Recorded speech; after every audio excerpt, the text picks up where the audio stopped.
Were you able to accomplish everything in a short week that you wanted to?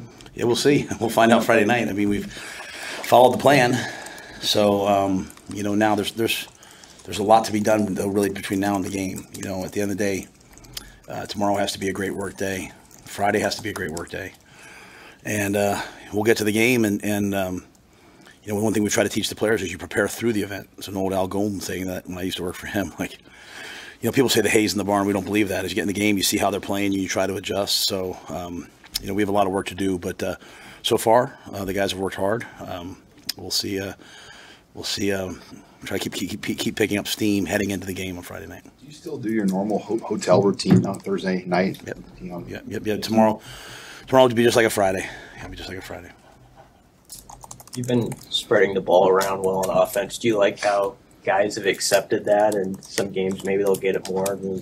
Yeah, I think we've thrown a lot of drop back, and so when you throw drop back, it's progression 1, 2, 3. If you throw, you can get touches to guys by calling screens and things like that, which we do some of that. Hey, let's get the ball to this guy, get the ball to that guy.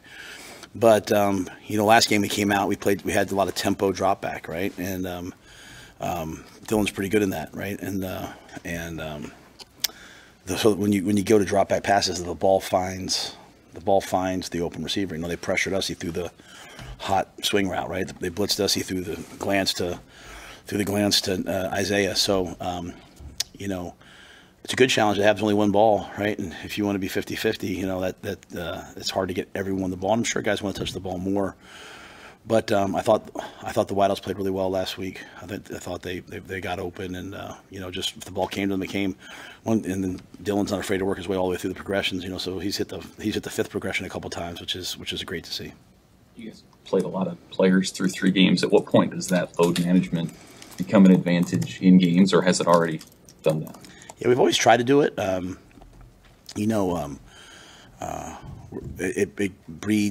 It breeds development and confidence of that second group, so that they're more ready as the year goes on.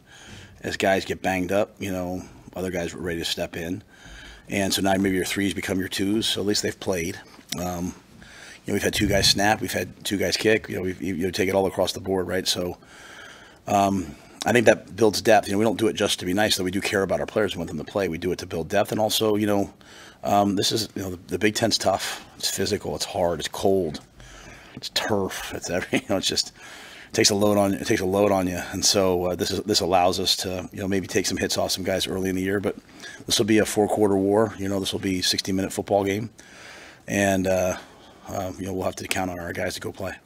On that subject, none of your backs had more than 6 carries. I know you had fewer plays total last week, but you envision wanting to see whether it's Dante or who it is get into a situation where there are double-digit carries regularly to develop a rhythm, or do you like where you're at with 3 or 4 guys? Yeah, every game's different. Like last game, I didn't see the need to put a ton of carries on Dante with a short week coming up. I think that's.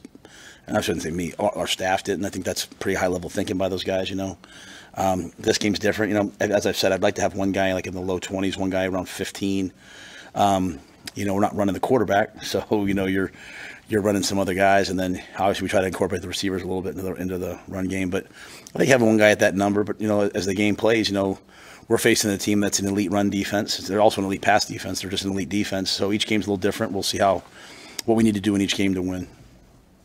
You said at one point in the offseason, John Bullock could be one of the better linebackers in this league. What did you see developing in him and what he's shown you so far this year? Yeah, John needed 2 things. He needed an opportunity first, and then he just needed confidence. So about halfway through the year, I thought he started to play with real confidence. When he made the decision to come back, I thought that was a big step for him to say, hey, I know I can do this at a high level. And, I think he's got 3 batted balls right now in the year. I mean, he's a guy that makes a lot of things right. And I think he's played really well, but he's big, he's fast, he's explosive, he's aggressive. When you have linebackers that run 4-5, you can play man, you can cover guys, you can play match and put him on the back. So John gives us all that flexibility. How big have the new recruiting rules been? I mean, you were able to send some coaches out to Kansas City and St. Louis, Keith and Mosey last week. I mean, just to be able to have more flexibility to get guys out on the road in the season, how big is that? I think it's great. I think it's better for the student athletes too. You can keep some guys here to coach them. You can send some guys out. historically, a lot of schools have been benefited in recruiting by being in dense population areas, so that guys can get to the game. We've in 2 years here, I think we've done a great job of getting people to come to our games, and now with the new rules, getting some guys out. Whereas we don't want to ever affect preparation. But I went out. I won't go out on a Friday night. I won't go out the night before a game because my job's the team. But a Thursday night, if I can, I'll go out. And so, we're not in this for the short term. We're in this for the long term. And so, recruiting is paramount. And those guys, Keith and Jamar are doing a fantastic job, both coaching and recruiting. And T Knight was out last week. Johnny Butler was out. John, I think Rob were out Friday night. So guys who don't have responsibilities at the hotel will go out. Tony mentioned yesterday being excited to have Jamari and Mike Kai back at the start of the game because they help bring an edginess to the defense. Do you look for that on offense too, or is that more of a defensive mindset? Defensive thing, yeah. Okay. Offense is different, right? And I'm more of a defensive coach. Even though I've coached on offense, I would bend more towards defense. Wherever you can fix problems with aggression and effort. Jamari is kind of like, they all have the roles of,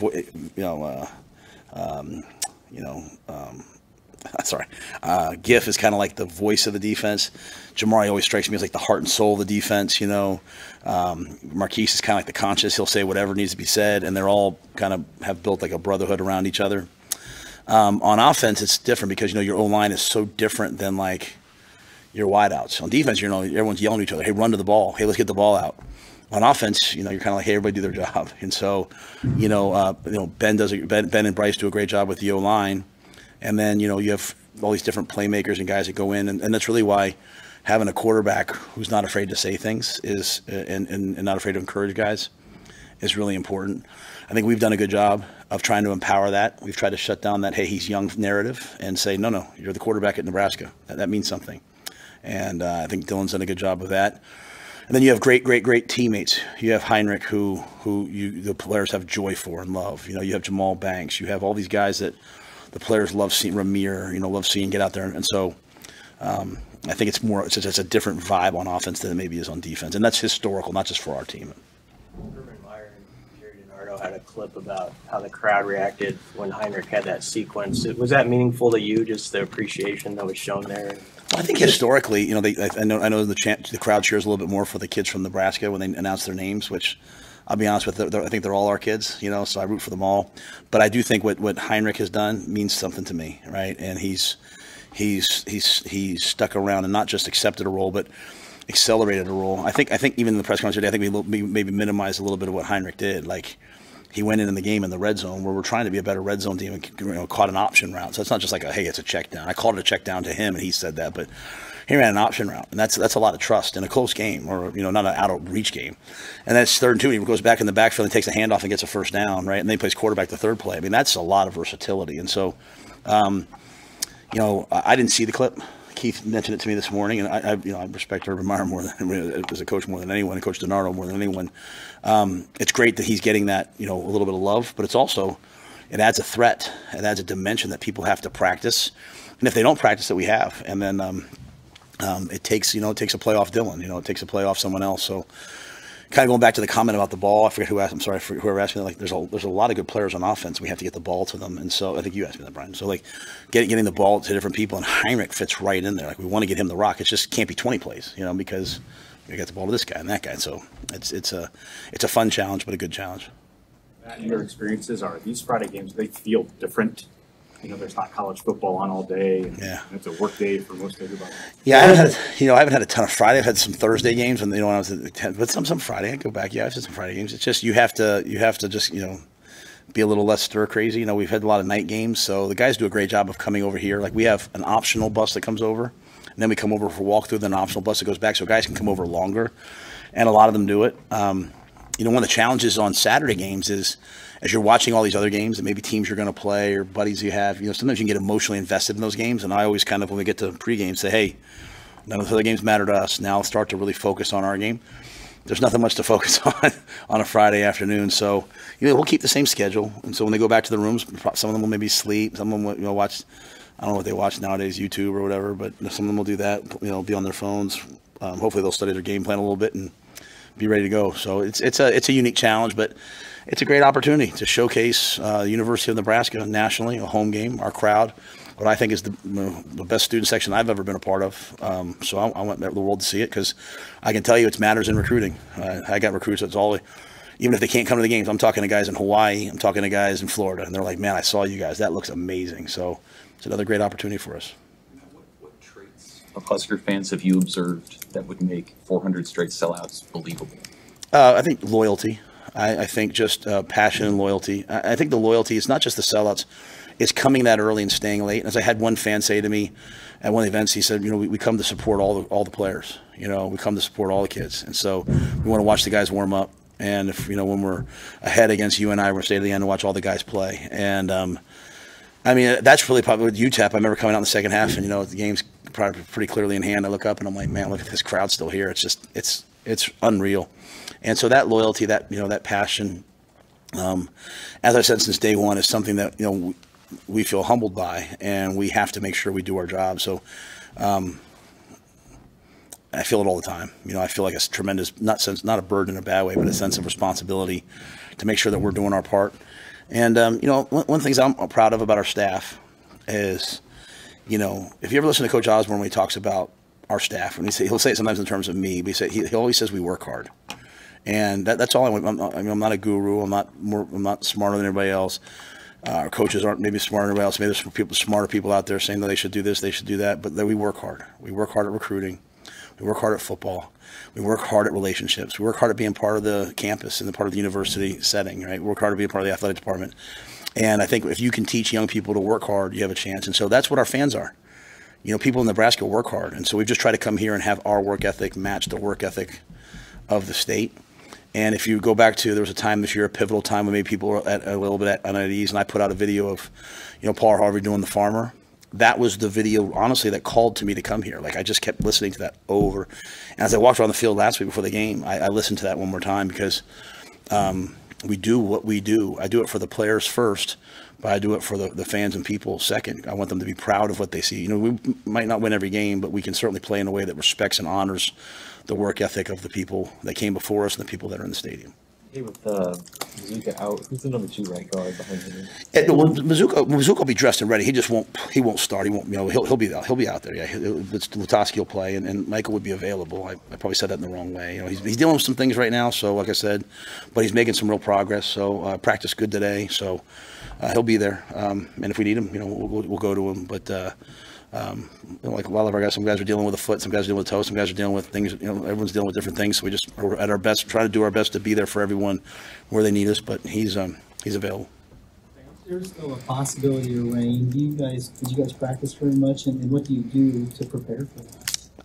Well, the great news is, at the University of Nebraska, we get plenty of practice year-round at all the different weather elements, right? Like in the spring, we're out there in the mornings. If it's wet, we don't go inside. All that things that seem crazy to the guys like, Coach, why aren't we going inside? It's snowing out here. And I'm like, well, it'll pay off at some point. So kind of culturally year-round we do that. We did a lot of wet ball stuff this week. You'd be careful not to do too much because the ball gets heavy and weighs down the quarterback, but we do enough of it. We'll play the same way, rain or shine. Really the wind's always a little bit more of a factor to me than, especially nowadays with turf, and it drains so fast. When it was grass, it was a little slippery. That was a little different. But we'll go out there. We'll go out there ready to play, and I think the weather might be later in the game, so that might affect some decisions. But I get a update on the weather like twice a day from not from like the app, but from the local weatherman. Does a great job for us. The winds, the wind direction, all that, because it affects the decisions I have to make. All right, thanks, guys. Thank you.